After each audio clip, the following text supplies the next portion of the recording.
peut-être que tu te dis, tu sais, Dina, elle avait des gens autour d'elle. Elle n'était pas une orpheline, mais elle est restée. Donc, ça veut dire que je peux être une adulte. J'ai fait des grandes études. Je suis bien habillée. On me voit, j'ai l'air, tac, la fille vraiment, là, 30 sur 30, quoi.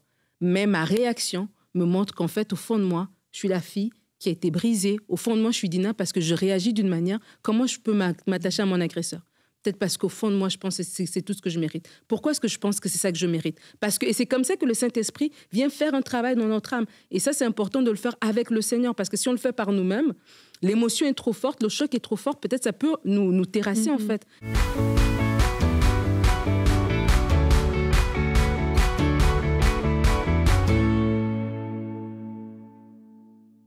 Hello tout le monde, heureuse de vous retrouver encore aujourd'hui, mercredi, pour un nouvel épisode d'À table avec Annabelle. Et si vous nous avez suivis lundi, ce que j'espère, ce que je crois de tout mon cœur, eh bien vous savez que nous sommes avec Nadine. Bonjour Nadine. Bonjour Annabelle, Bonjour Nadine. Stéphanie. Quelle politesse. Je suis contente de vous voir. Ouais, étudiante.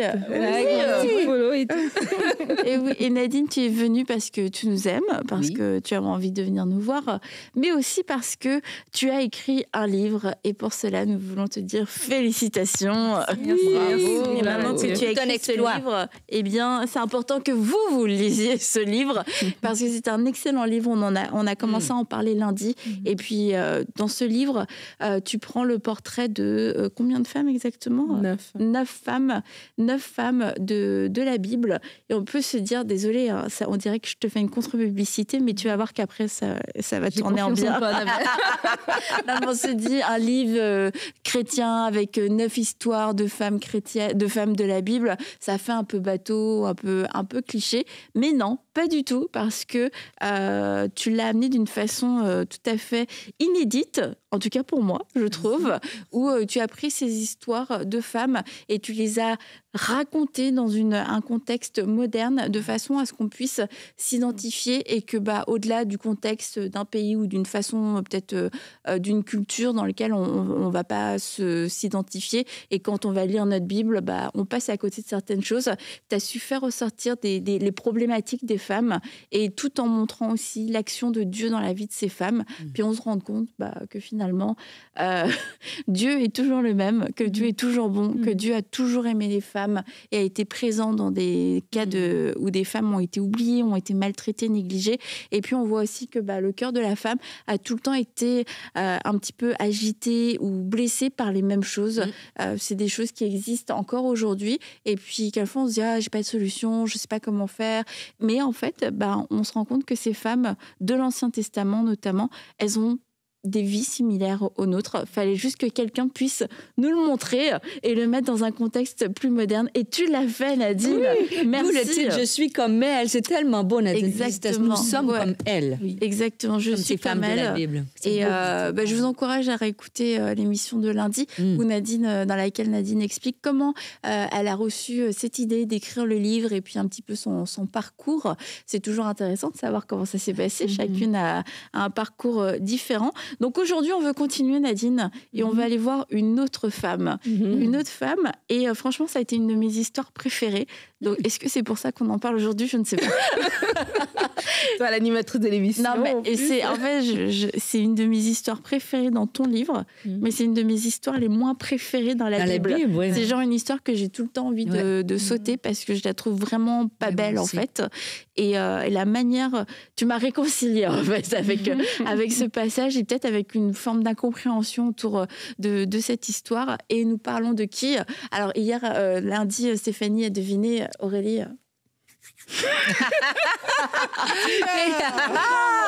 Quelle révélation!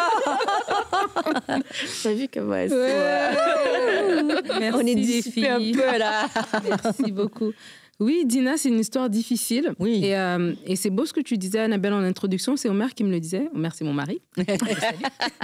Mais on parlait... On dit souvent la même chose. Il est trop fan de toi, Omer, en plus. Il aime trop tes prédications. Mais il me disait, en fait, que c'était un outil vraiment c'était un ministère. C'est ça le mot qu'il avait utilisé. Parce que c'est vrai que c'est pas juste pour écrire. Je crois vraiment que oui, c'est vrai que j'ai raconté, que j'ai pris du temps pour le faire, mais je crois aussi qu'à travers ça aussi, les choses se sont vraiment assises pour que le Seigneur puisse utiliser chacune des histoires.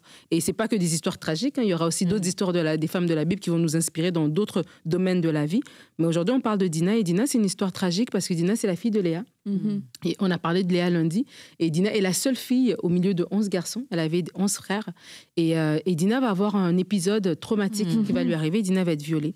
Et déjà là, je tenais à parler de cette histoire parce que des fois, on a des traumas qu'on a vécus, que personne n'est au courant, et ou qu'on a dû cacher parce que c'était douloureux, c'était honteux, on était incomprise, et de dire vraiment aux victimes qu'on est une victime, qu'on n'est jamais collaborateur ou voilà, co-acteur de notre agression. Et ça, c'est important de le dire. Parce que des fois, lorsqu'on vit quelque chose d'aussi traumatique, on ne sait pas à qui parler. Et quand on même parle à quelqu'un, qu'est-ce qu'on va faire? L'événement a déjà eu lieu. Mais ce qu'on peut faire par la suite, c'est de rassurer cette personne que ce n'est pas ta faute. Ce n'est pas parce que tu étais habillée d'une certaine manière. Ce n'est pas parce que tu es allé au rendez-vous. Ce n'est pas parce que tu l'as laissé venir te raccompagner à la maison. Ce n'est pas parce qu'il n'y a rien que tu as fait. C'est l'agresseur qui a pris la décision en son âme et conscience d'enfreindre une ligne, voilà, d'aller au-delà de ton consentement. Et ça, c'est important qu'on le sache. Mais puis après, maintenant, qu'est-ce qui se passe? Et dans le passage de Dina, qui n'est pas très long, on voit que Dina a été agressée. Et la Bible dit que Sichem, donc la personne qui l'a agressée, a su parler à son cœur. Et moi, ça m'a toujours frappée. J'ai dit, mais comment il a su parler à son cœur, en fait? Et on voit dans l'histoire que Sichem va même aller voir Jacob avec son père et en disant, voilà, on est venu la demander en mariage. Et voilà, et puis les frères vont dire, pas de souci, mais il faut que vous fassiez la circoncision parce que voilà, c'est notre signe d'alliance. Et pendant ils sont circoncis, et au bout de 3 jours, ils sont faibles. Tous les hommes du village, les frères, ils viennent, Lévi et son frère, ils viennent, et puis ils tuent les gens du village. Et c'est comme ça qu'ils prennent Dina. Dina était restée, c'est Sichem. Et en fait, quand je parle de Je suis comme elle, et je prends le Seigneur m'ouvre les yeux sur l'histoire de Dina, tu vois comment un trauma peut après affecter le comportement de quelqu'un.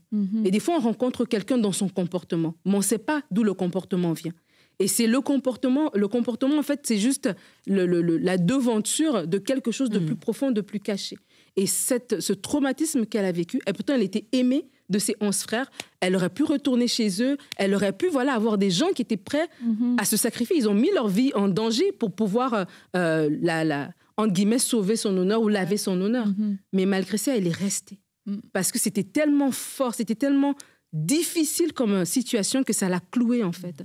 Et donc, du coup, dans le livre, on parle de cette histoire, mais le trauma, ça peut être ça peut être de l'abus, parce qu'il y a énormément d'abus quand même, il faut se le dire. Il y a beaucoup de gens qui ont vécu des abus, que ce soit dans la famille, au travail, voilà, un ami, etc., un ex-conjoint. Mais qu'est-ce qu'on fait après? Et vraiment que les femmes sachent d'abord et je me fais même un chapitre en la Dina, qui parle à la Dina d'aujourd'hui, en te disant, je te comprends, c'est pas ta faute, tu n'es pas sale, tu n'es pas disqualifié, tu n'es pas fini, tu as quand même quelque chose, Dieu t'a vu, Dieu a vu ça, et Dieu, il veut te restaurer, en fait. Et ça, c'était vraiment important pour moi d'en parler. Et tu vois, dans l'histoire de Dina, ce qui est un petit peu difficile à comprendre, c'est qu'on passe d'un épisode de violence, de viol, quand même violente. Elle va se promener et elle rencontre ce jeune homme, il la viole. Et après, c'est comme on bascule dans une histoire quasiment romantique et qui termine par un meurtre où tu te dis, mais finalement, elle était tombée amoureuse et puis ils l'ont tuée. Et ça crée comme une confusion. Et en fait, c'est exactement ce que crée ce genre de relation. C'est une confusion où la jeune fille, souvent ça va être une jeune fille, ne sait plus, en fait. Et c'est là, elle ne sait plus qu'elle est une victime. Elle ne sait plus qui était l'agresseur. Est-ce que c'était Sichem? Est-ce que c'est mes frères? Mais les deux, en fait, ont commis un acte de violence. Et là, tu te retrouves, mais qui m'a défendu? Qui m'a attaqué? Et ça devient très flou. Et c'est pour ça que beaucoup de jeunes filles se retrouvent dans des situations où elles n'osent pas parler parce qu'elles vont se dire, oui, mais peut-être quand même, comme tu l'as dit, peut-être, tu vois, que j'ai eu un attachement. Je suis restée. Après, qu'est-ce qui m'a empêchée de rester? Je pense souvent, particulièrement à des jeunes filles. Vraiment, des jeunes filles, peut-être 14 ans. Et puis là, elles rencontrent un homme, 30 ans. Et en fait, il y a comme une relation qui s'installe et il y a une relation sexuelle. Et puis après, on va dire, bah non, mais elle était consentante, etc. Mais à quel point elle était consentante dans le sens où, à quel point est-ce qu'un homme de 30 ans va vers une fille de 14 ans pour lui dire, on peut avoir une relation amoureuse. Il peut se passer quelque chose entre nous et qu'une jeune fille de 14 ans, qui est encore une petite fille au final, bah, je sais pas, elle a pas, tu sais, t'as pas la maturité, c'est quoi l'amour, peut-être que je me fais manipuler, etc. Et après, tu vis avec cette confusion, mais est-ce que je le voulais?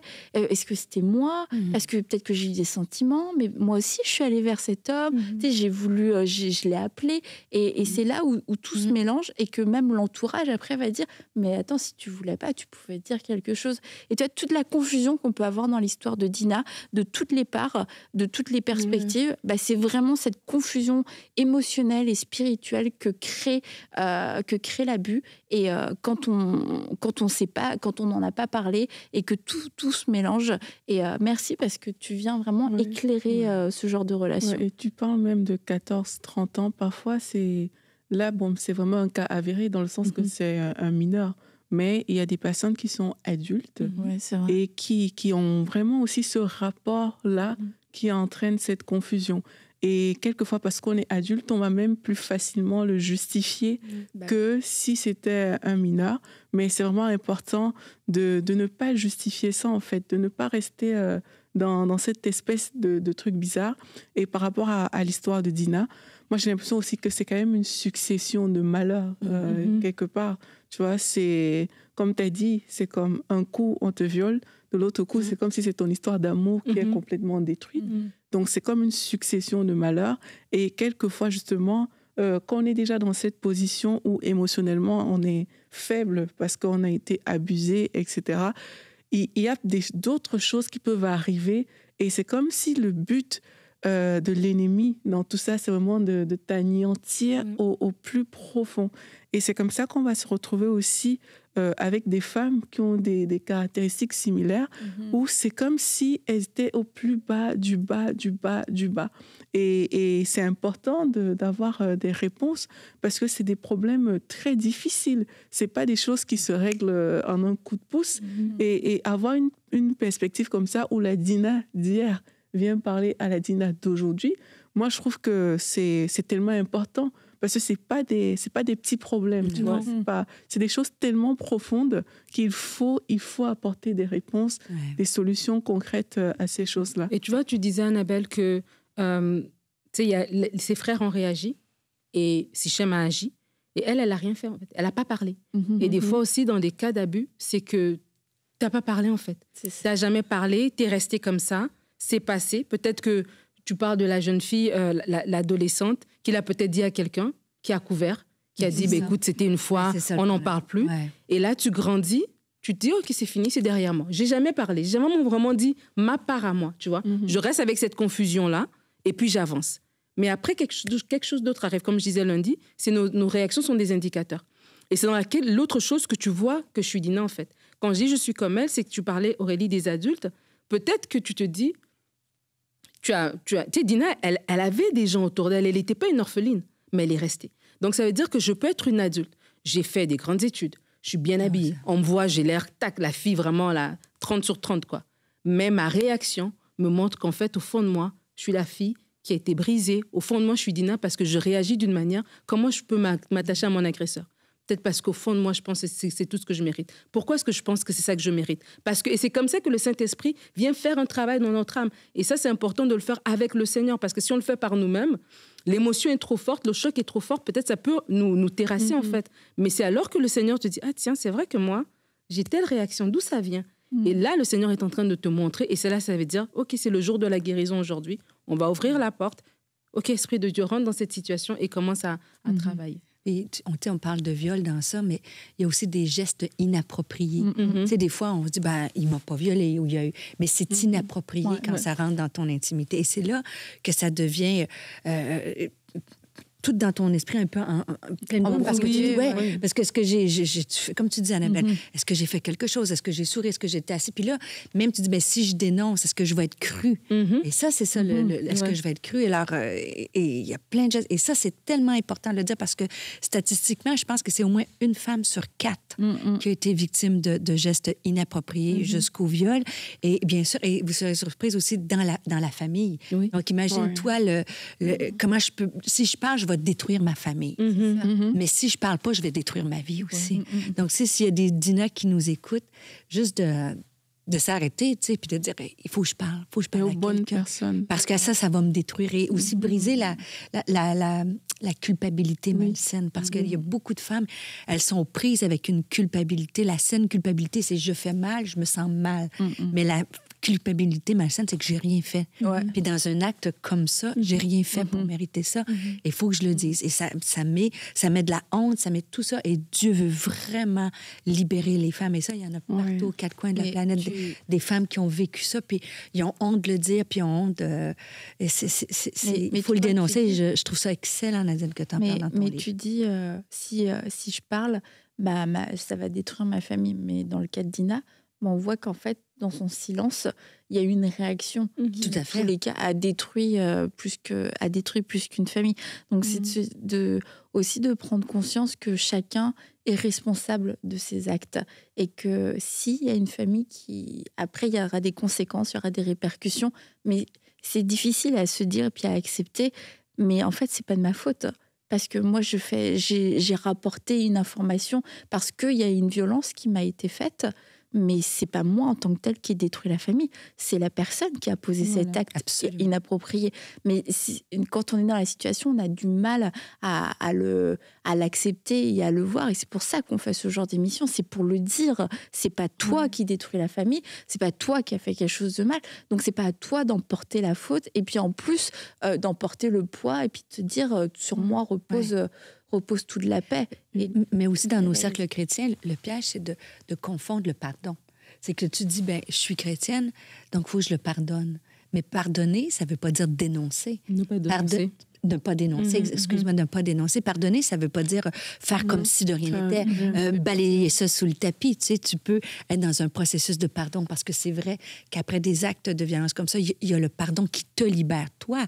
Mais ça ne veut pas dire que parce que Dieu me demande de pardonner, me demande d'oublier, de faire comme si de rien n'était et que la personne n'a pas à prendre responsabilité pour les actes mauvais qui ont été faits, les gestes qui ont été posés. Donc, c'est là qu'il faut, je peux aimer Jésus de tout mon cœur, je peux être dans un processus de pardon, mais la personne qui m'a fait ça, elle est responsable de ses actions. Et c'est pour ça que l'entourage aussi est important, parce que, tu sais, je veux dire, les frères de Dina ont réagi de façon violente, mais Jacob, lui, n'avait rien dit, tu vois. Et plus tard, il va dire à ses fils, vous m'avez exposé en agissant ainsi, etc. Et des fois, dans la réaction de l'entourage, on peut avoir une réaction comme tu dis, mais non, mais il faut couvrir la famille. Oh, mais c'est arrivé qu'une seule fois. Ah, mais on aura honte. Et on commence à penser à tout ça, oubliant que la première personne, la première victime, c'est notre fille qui est là. Et cette autre personne, cet agresseur, il doit savoir qu'il a mal agi et il doit ne plus jamais faire ça à quelqu'un d'autre, en fait. Absolument. Et même juste le regard que nous aurons par rapport à la victime va faire toute la différence. Imagine, tu viens raconter quelque chose et on te dit, mais toi, qu'est-ce que tu faisais là-bas d'abord ? Il était quelle heure? Tu étais habillée comment? Etc.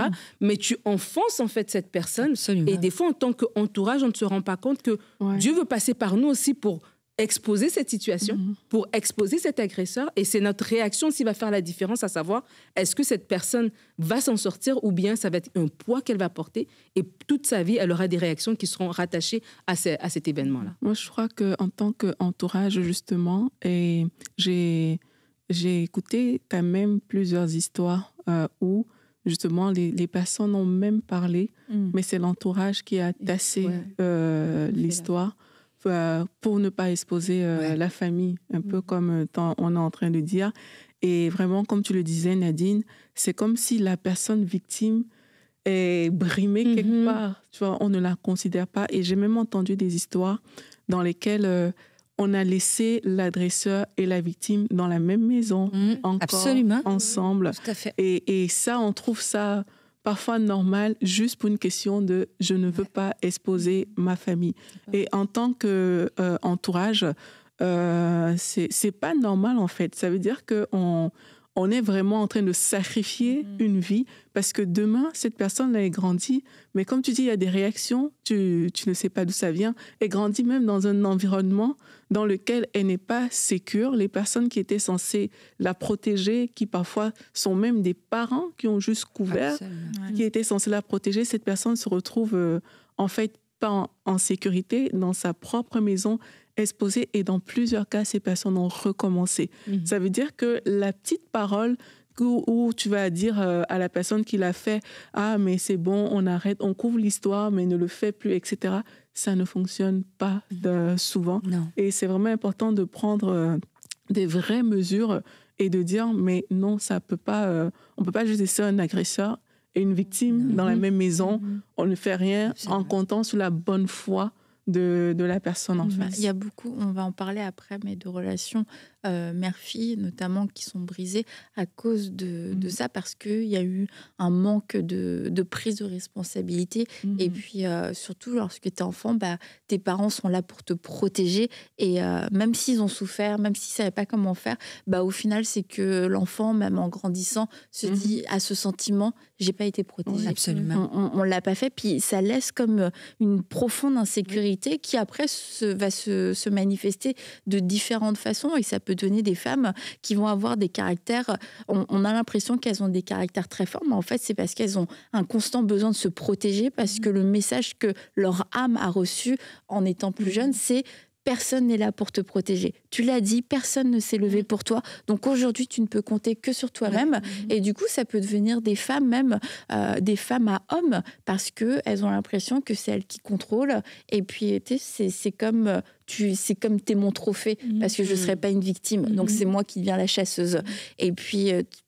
ça peut se traduire de différentes façons. Mais c'est sûr que si vous êtes une mère, une aînée, une tante, une grand-mère, si une fille, une jeune fille, une enfant vient vers vous, prenez-la au sérieux et posez une action, parce que cet enfant a besoin d'être rassuré et vous êtes sa protection, et ça a déjà demandé beaucoup de courage de venir vous le dire.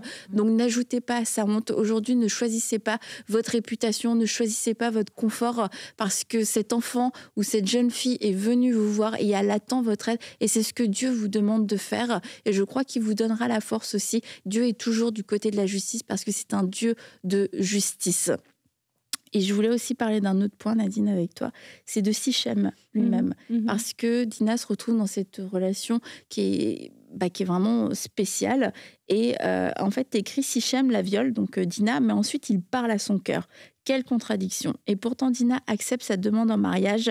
Elle le laisse lui parler, lui donner les bons arguments, malgré l'acte odieux qu'il a commis envers elle. L'agresseur qui minimise son agression, un classique.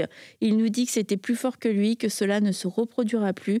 Il nous fait comprendre que c'était peut-être un peu de notre faute. Sichem a dû dire à Dina qu'elle était tellement belle qu'il n'a pas pu attendre de passer par les formalités normales de l'époque et demander sa main dans les règles. Il a dû lui dire qu'il l'aimait trop et ne voulait pas qu'un autre homme le supplante. Sichem semble repentant.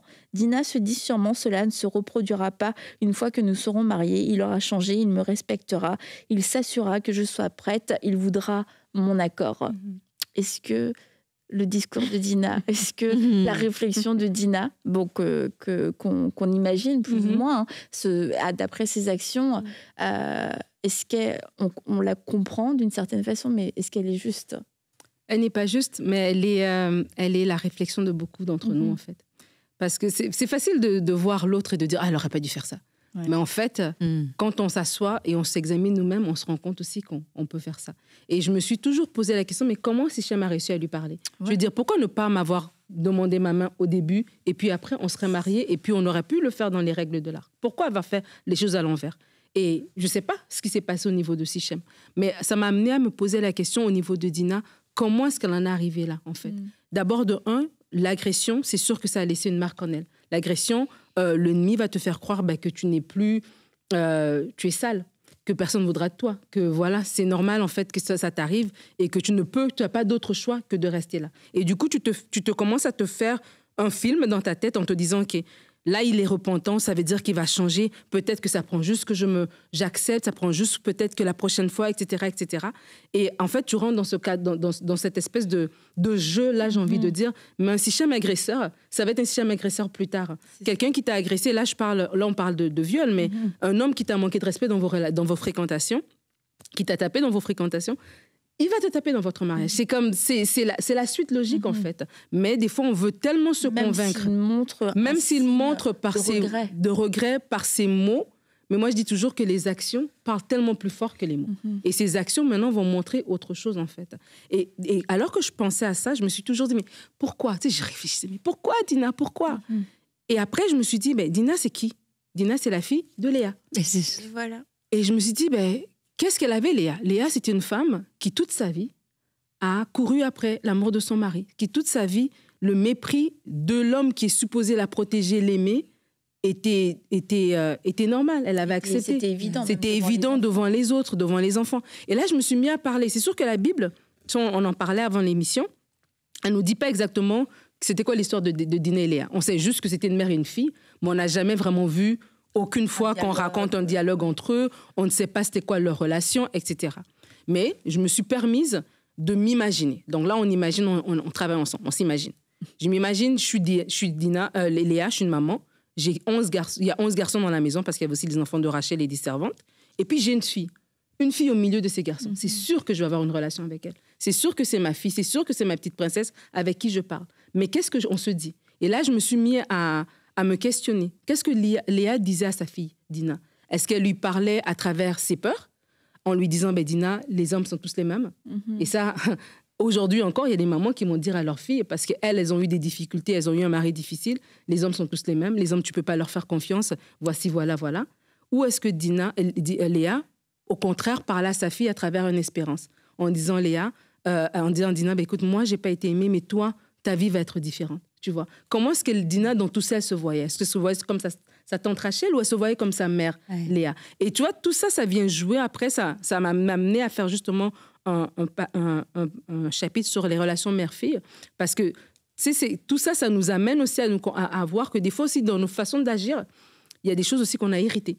C'est exactement. Héritées de nos parents, héritées de notre contexte familial. Mais, moi, ça me faisait penser. Pour moi, Dina, elle s'est dit, ma mère, elle n'a jamais été aimée. Moi, je ne serai pas comme elle. Combien de fois on a dit, on voit des choses, et puis moi, et je pense que le piège où elle est tombée, c'est que beaucoup de femmes croient que dans les relations, parce qu'un homme couche avec toi, il t'aime. Oui. Que les relations sexuelles, c'est gage d'amour. C'est le langage d'amour des hommes, mais pas des femmes. Moi, j'ai l'impression qu'elle a accepté tout ça parce qu'elle se disait, ma mère, elle n'a pas eu d'amour, mais moi, je vais en avoir de cette façon-là. Je ne sais pas.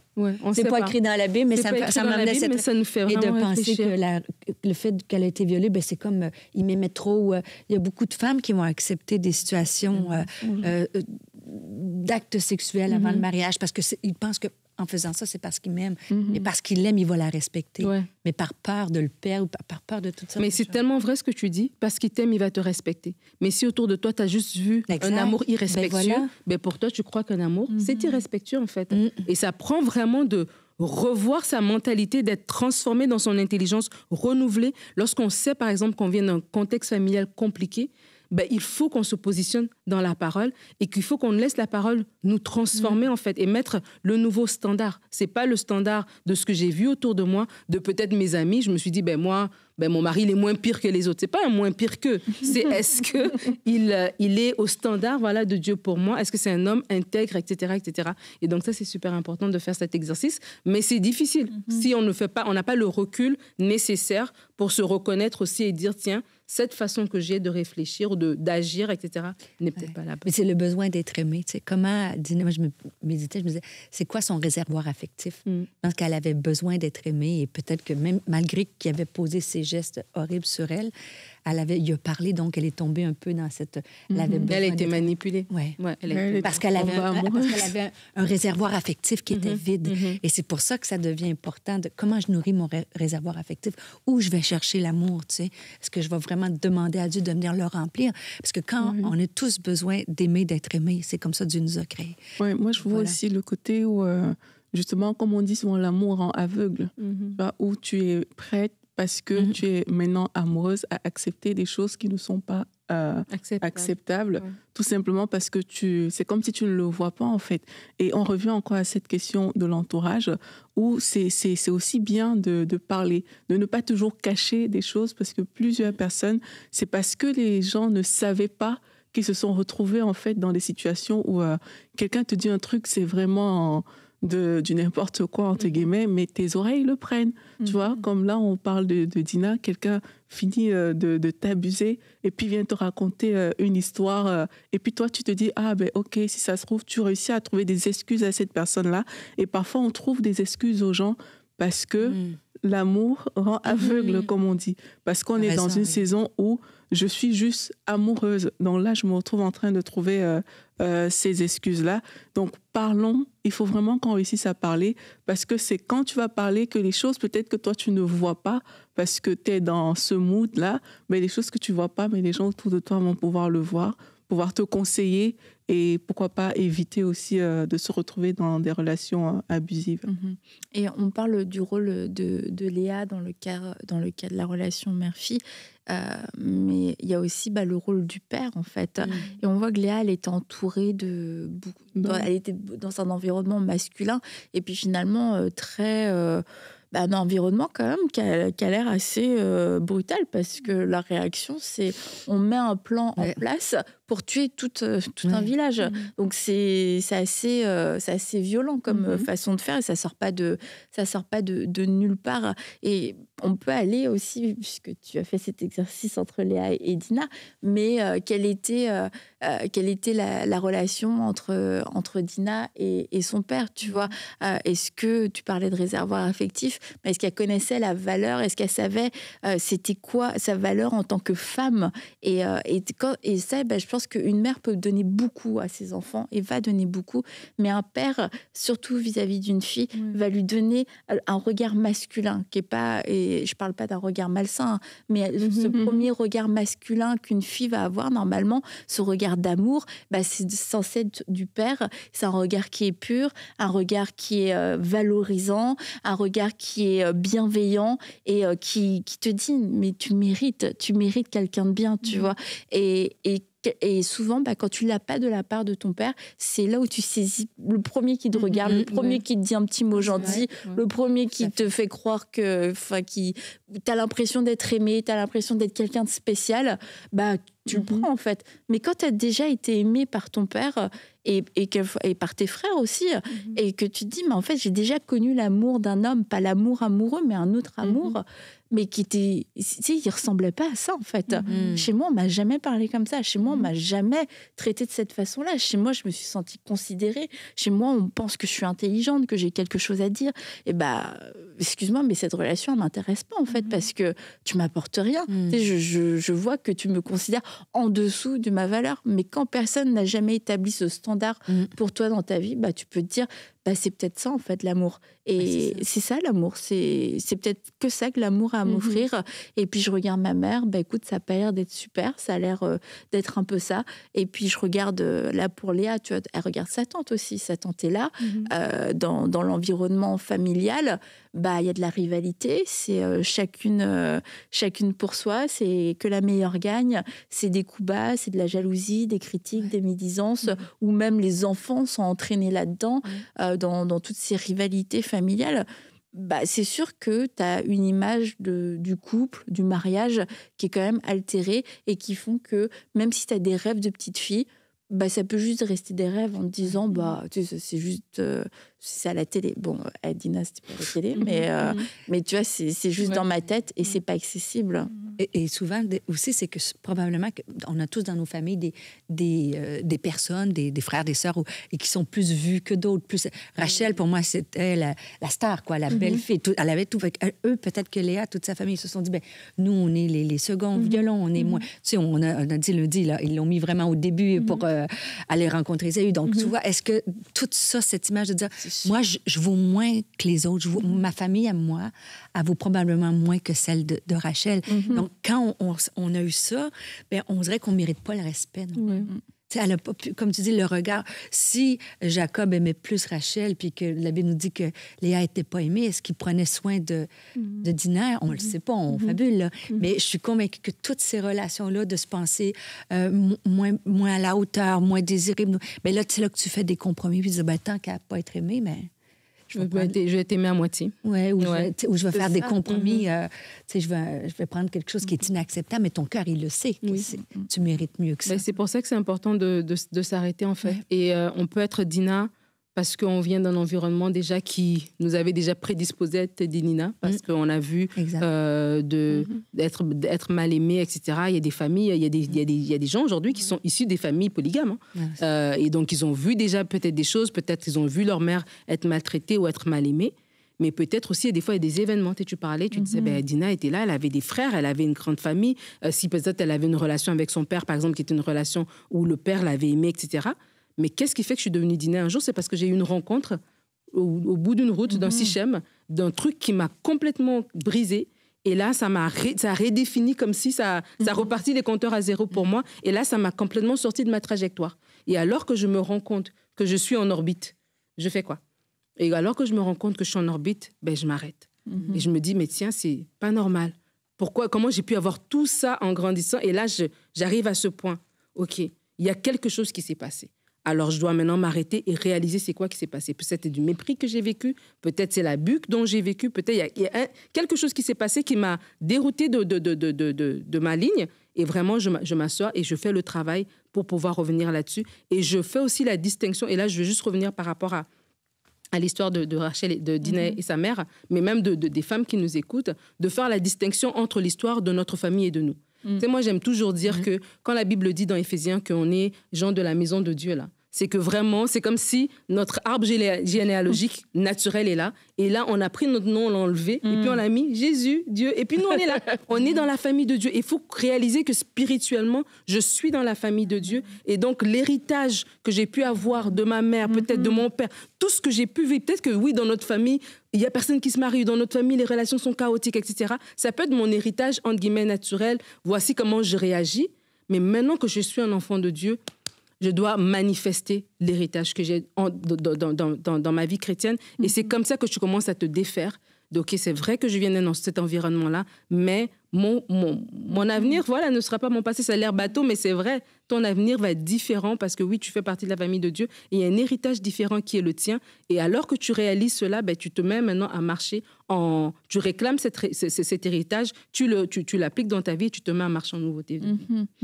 Merci. Le renouvellement de l'intelligence, c'est fort. Et on n'est pas obligé de... On n'est pas... Vraiment, c'est important de l'accepter, de le croire par la foi.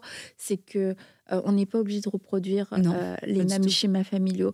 Et c'est pas parce que mes parents l'ont vécu, mes arrière-grands-parents l'ont vécu, etc., etc. Non, ça peut s'arrêter à moi parce que je suis de la famille de Dieu. La malédiction de génération en génération, mais avec Jésus-Christ, on amène la bénédiction pour les futures générations. Amen, amen. Alors Nadine, encore félicitations. Et tu nous parles de 9, 10 en fait. Oui, avec on vous dit pas le nom des femmes dont vous ne connaissez pas le nom, mais en fait, comme disait Aurélie, il y a des portraits de femmes qui, de façon peut-être surprenante, vont vous parler. C'est peut-être pas celles pour lesquelles vous seriez attendu, mais à cause de la façon dont c'est raconté, mais aussi à cause des questions qu'il y a à chaque fin de chapitre que Nadine pose. Heureusement que tu n'as pas accès aux réponses parce que c'est quand même des questions... Il faut acheter son propre livre et écrire. C'est pour ça que je me dis, faut l'offrir à quelqu'un d'autre parce que tu peux pas prêter ton livre après parce que une fois que tu as rempli les questions, tu as livré ton cœur. Là, il y a des dossiers sur toi, mais c'est vraiment des bonnes questions. Ça pousse à la réflexion. Et franchement, moi, je me suis arrêtée sur les questions aussi pour prendre le temps de dire, mais Saint-Esprit, tu sais, quelquefois, c'est des questions, tu dis, c'est bon, je sais et tout, j'ai fait du travail. Mais non, Saint-Esprit, je veux prendre le temps que tu me parles. Et puis, moi aussi, j'ai été surprise quelquefois. Je dis, ah ouais, ok, d'accord, bon. Donc, merci Nadine, parce que grâce à toi, il y a des femmes que j'ai mieux compris leur histoire, mais je dirais que plus que l'histoire de femmes, c'est l'histoire de Dieu dans la vie des femmes. Et c'est ce même Dieu qu'on a aujourd'hui, le Dieu qui a fait justice, le Dieu qui a protégé, le Dieu qui a fait des miracles, et c'est le même Dieu qu'on a aujourd'hui.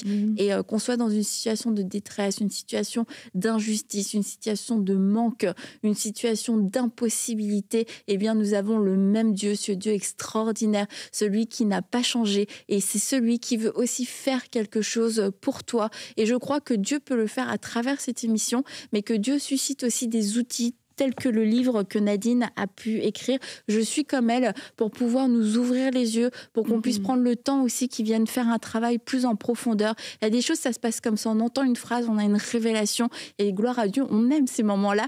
Et puis d'autres fois, on a besoin de plus de temps. On a besoin que la parole vienne descendre et d'être dans un moment favorable où le Saint-Esprit peut venir nous travailler. Et je crois que c'est ce que le Saint-Esprit veut faire comme œuvre dans votre cœur à travers ce livre. Donc prenez ce livre et prenez le temps de pouvoir le lire et de laisser le Saint-Esprit faire une œuvre en vous. Je crois qu'il y a un potentiel de restauration, de guérison et de délivrance à travers ce livre, parce que c'est pas le livre de Nadine, c'est le livre de ce que Dieu a fait dans la vie de plusieurs femmes et dans la vie de votre vie à vous aussi. C'est ce même Dieu. Alors merci Nadine. Merci. Livre disponible sur nadinekabouya.com et on ne peut que vous le recommander, ainsi que les livres de mes sœurs ici présentes, Aurélie et Stéphanie. Mais aujourd'hui, c'est le jour de Nadine. Donc, si aujourd'hui vous achetez un livre, c'est celui de Nadine.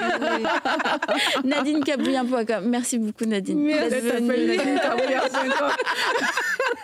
C'est super. Il y a des pipettes là-dedans, il faut se le procurer. Bye bye. À vendredi.